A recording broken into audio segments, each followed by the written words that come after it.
Seriously, is anyone still buying designer bags anymore?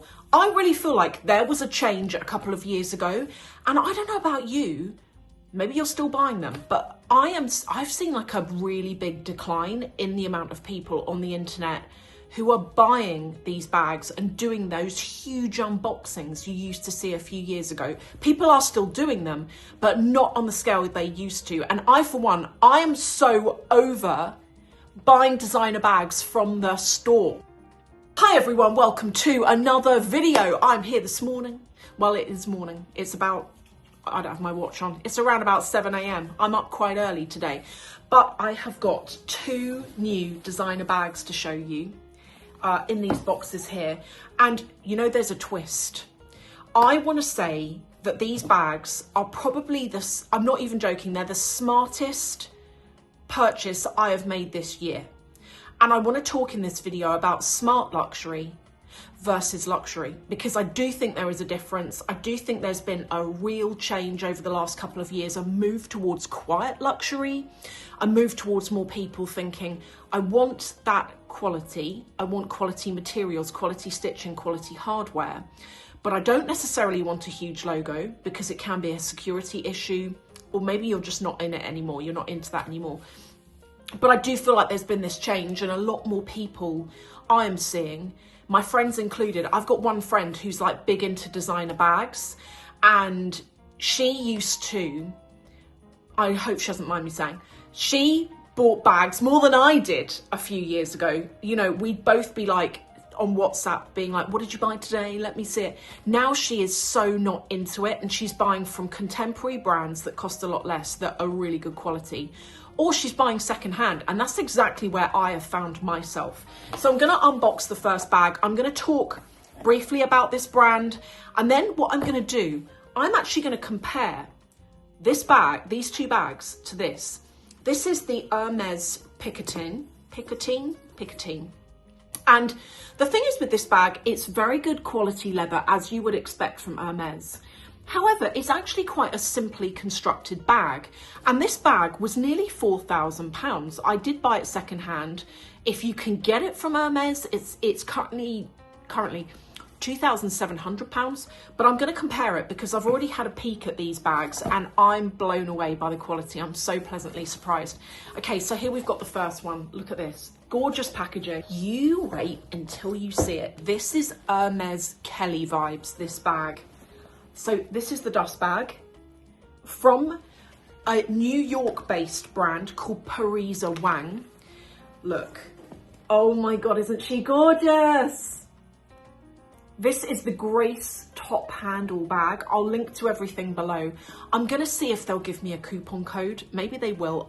If I get a coupon code, I'll put that in here, and I'll also put it in the description. So this is it, absolutely stunning.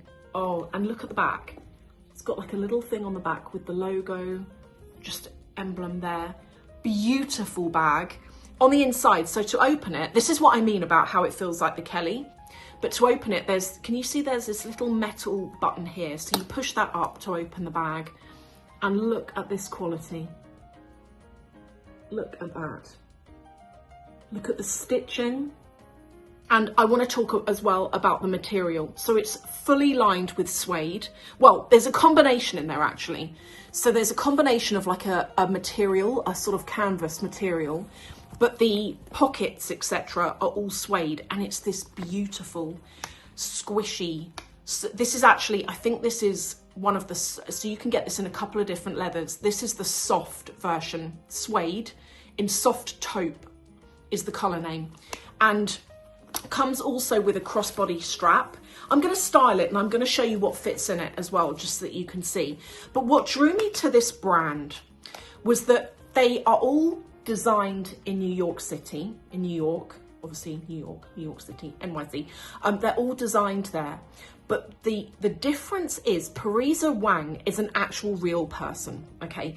I think sometimes you find with these brands, sometimes they're given a name that's like not a real person, it's just a name, or it's just a word that doesn't necessarily mean anything. But Parisa Wang is a real person. So she founded this company back in 2016. And at the time, as I recall reading, she was into designer bags but didn't quite have the budget for it, and started looking to found her own company whereby she makes the designer bags. She designs them herself. However, they are all made using the same factories as Yves Saint Laurent, as Prada, etc. So you buy a bag and it's not just chipped out of some factory somewhere, it's actually produced in the same factories as these high-end designer labels use. So what you end up with is fantastic quality for a fraction of the price. This is really, really well priced for the quality. I wish that you could like squish this. Like, look how squishy it is. It's absolutely gorgeous, absolutely stunning. It's got like little feet on the bottom of it. Now, if I compare this, I know that we're comparing apples and oranges, okay? But I want to talk about the composition. So this, it's written on the label, it says what the composition is. So this is made out of 100% British full grain goat skin. And yes, this is in the taupe suede. And this is made out of like calf, basically. And if you look at the inside of the picotin, it's not lined. So it's got raw leather on the inside, this here. There's obviously no inner pocket or anything like that. And if you are looking for a logo, which I kind of like about it, the logo is very, very small and it's written on the base inside. I'm hoping that you can see that. But you know what? When I compare the price of this bag to the price of this one, they are worlds apart. Without doubt, this bag, you are paying for a brand. It's not badly constructed, but boy is it very simply constructed for the money. It is at the end of the day just a bucket bag. I mean, even if I compare it to the Constance that's behind me back there, that bag is so much money. Does it cost them that to produce it? No, it does not. But something like this, I really feel like is closer to the mark in terms of how much it would have cost to manufacture and how much it's being made available to you and me. And this is really what I mean about buying smart, and how this feels like to me one of the smartest moves I've made this year. I could have gone and bought like a brand new Chanel bag from the store for like 5k plus, or I could have bought that, which I'm going to use more. It doesn't have the security risks associated with it. It still looks chic. It still looks expensive, in my opinion. It's really well constructed, like a really gorgeous bag for a fraction of the price. Now, the second bag is in here, and you wait until you see this. If you have been looking for an East-West bag, if you like the Hermes Birkin JPG, you know, like the little short one that's wide, then this is going to be for you, and it's a fraction of the price. So here in here, as we can see, and here we have the dust bag, and if I remove this, look at this. Look what we have here. I don't even know which one I prefer. Louis is sat here watching me going, which one do you think, Louis? Which bag do you think? This one? You think? Yes. And when I look at the details, this is what I'm blown away by. Okay, so the zippers have got the logo on them. And then if I flip you around here, just to the other side, it has got a little padlock with the logo on it there, and there's another logo on the zipper there. And then, did I see on here? Oh yes, that is where the logo is. So very, very discreet. This bag also has, I think you can remove this actually if you didn't want it, but can you see this? So what this lets you do, it's like a metal clip on it. And what this lets you do is join the handles together. So you put the handles together like this, click it closed, and it just means that your handles are sort of together at all times. And you could either have that on the top, or you could slide it down slightly if you want to get it out of the way. But I really like this touch. The leather on both of these bags, I've never known suede like it, genuinely. The suede is so soft, is so luscious, smells so amazing, is so soft to the touch. I keep saying it, but for the price of these bags, I am mind blown at the quality. I was expecting good quality, but not on this level. If I'm to be really honest, I thought for that money, I expect it to be good, but you know, is it going to be this good? And to me, it really was. So if I compare the two very different bags. This one is way more trendy. This one is way more classic in my opinion, but both very cool and not break the bank. Now, some of you may remember, I think it was last November. Yeah, it was last November. How can I forget? I went into Hermes with my friend Phil. We went in there with a view to buy, I wanted to buy just a watch strap, nothing like, I wasn't walking in there with no customer history asking for a Birkin or anything crazy. I was just looking to buy a watch strap. And we didn't experience very nice customer service. And I've got to say, I really mean this. I've been into Hermes like a handful of times, I could count on one hand how many times I've been in there. And I'm over it now because I want to say, I don't remember ever going in there and having nice service. The service has always been a bit cold with me. You might be different. Maybe you have a salesperson you really gel with. Maybe you've like gone in there and you've got lucky and you've had a great time. But I've never walked in there and had like a warm, fuzzy feeling or nice experience. It's always been very much, you know, like either like we're so busy, come back in 10 hours, or sorry, no one's available to help you right now, or, you know, there's always something. Or I even bought, some of you may remember, I tried to buy a belt. This was going back to 2016. And the guy's helping me, he went off to get this belt and he never came back. And then 45 minutes later, I shouldn't have waited that long, but I was like, I've been here 30 minutes, I might as well wait 45. And I was like, where is he? He was helping another customer. I saw him, and I approached one of his colleagues and said he was helping me and he went off to get a belt and he never came back and now he's helping someone else. And then it all got a bit awkward because the salesperson that had been helping me like looked at me and was like, oh, sorry, like I'm helping someone else now. And I just thought, what's going on? What, like, is there a problem? You know, what, like, what's the issue here? And that was really before I was on social media. I wasn't really doing that much on social media at the time. So it definitely, because some of you might think, oh, do you reckon they recognise you and they just taken a dislike? I've never had that feeling. I would say when you do social media, or even if you don't, you know, as a person, if you go somewhere and someone recognises you, you can generally tell it by their body language, their facial expression, etc. I've actually never had that in Hermes. I've never walked in there, and my radar for it's really good. Like when you do social media, you become hyper vigilant of have I been recognised so that you can protect yourself, you know? I've never walked in Hermes and ever felt that way, so I don't feel like it's that at all.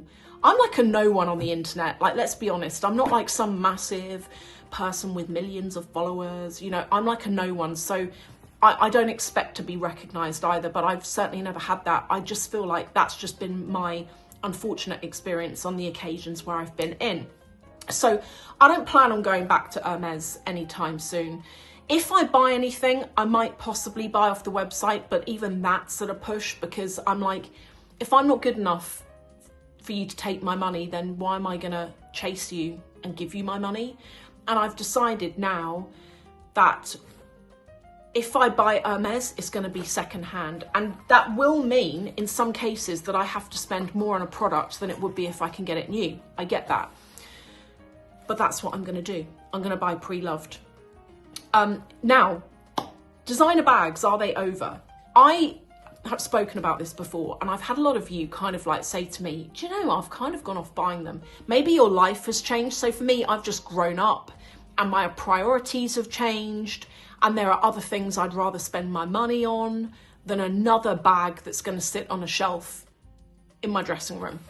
I feel like I've got everything I need, and in fact I've been selling a lot recently, a lot. I'm trying to clear out, and it doesn't matter how many bags I get rid of, I still have bags falling off the shelf, like it's ridiculous. But I think this is a thing, and you're seeing lots of YouTubers now selling off bags, and I do think security's got a big part to play. London especially. I'm actually going into central London tomorrow with my friend, and we're going to just have a day shopping and lunch and stuff, and I'm already thinking, what am I going to wear? Do I want to take a designer bag, or will I take like my Parisa Wang, which I probably will. Will I take one of these because I can wear it crossbody? It looks really chic, it looks really cute, but it's not got like, Dior written across the front of it, making me feel nervous. And also, these kind of fit my style more now. I still like a designer bag, but as I say, I'm not going for the ones that have massive logos on them. I think the biggest logo bag I've bought recently is, you know, some of you might have seen it. I showed a little pink Chanel vanity bag that I bought from Luxury Promise a couple of weeks ago. And it has got the logo on it, but it's quite small. It's not like huge. It's not like what I used to buy. And I just think a lot of us have also been put off by these ridiculous prices now that these brands are asking for. I don't think they're worth it. I don't think they're worth it. If I'm gonna spend £10,000 on a handbag, it needs to do my taxes. You know what I mean? It needs to actually give back. It needs to look expensive. And I am yet to see a bag, with the exception of some Hermes, you know, like crocodile and stuff like that. I'm yet to see a bag that I've looked at and thought, that looks money. If you told me, with the quality issues going on, if you told me some of these high-end designer bags were fake, I'd believe you. I'd be like, okay. You know, like I'm showing you some examples here of some bad experiences I've had with Chanel where the zippers haven't been sewn on correctly or the flaps aren't straight. You know, all of this kind of thing, I'm over it. And I feel like when you buy vintage, when you buy secondhand, generally speaking, particularly with those older pieces, I feel like the quality was there. I feel like you get better quality and you get more for your money and you get to buy something. Like if I told you how much I bought that vanity bag for, you'd be mind blown. If I was to buy that now in store, it would be at least £5,000 or £6,000, and that's not what I got it for. I got it for a fabulous price. And again, like these bags from Parisa Wang, fabulous price, really well made. They're made with the exact same attention to detail you would expect from a luxury brand. They're just absolutely beautiful. I'm actually going to move my stuff over to one. I don't know which one to use. I'm actually going to move my stuff over to one of these today and start using these. Anyway, that's kind of like everything, just like a brain dump, my thoughts. Let me know what you think. I would love to get your feedback on this topic and whether you've been buying or whether you've sort of like not really been buying so much, or you've been putting your money to other things like travel, experiences, your house, etc., your car. Let me know. Thank you, and I'll see you in the next one.